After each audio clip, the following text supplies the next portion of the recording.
This is part 3 of the solutions of the coordinate geometry quiz review worksheet solutions. So in this video, I'm just going to cover parts D and E.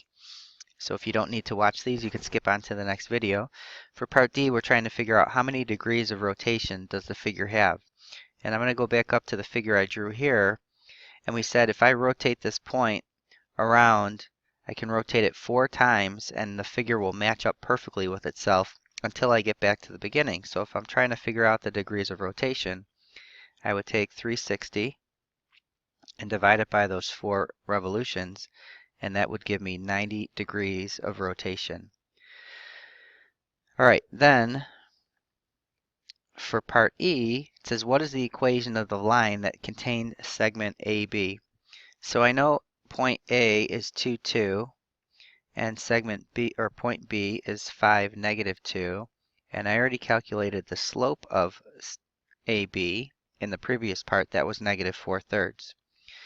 So really we have everything we need to find the equation of the line. We're going to use y equals mx plus b. We can use either one of these points. I'm just going to use 2, 2. So I'm going to plug in 2 for y. I'm going to plug in -4/3 for m.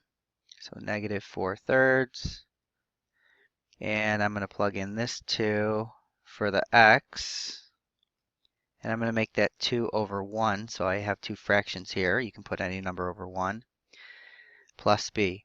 So once I solve for b, I'll go ahead and plug in for m and b to get my final equation. So I get 2 is equal to -8/3 plus b.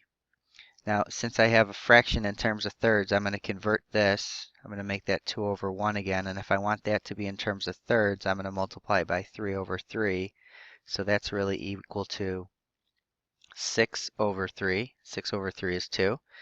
And then I'm going to add 8/3 to both sides. You could also do this on your graphing calculator. It will do the fractions for you, and you can convert it back.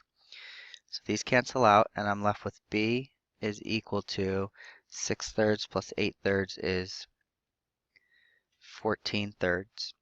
Now that I have b, I can go ahead and write my final equation. I'm going to have y equals m, which is -4/3 times x plus 14/3. So there's my final equation. Okay, so that's the end of this video.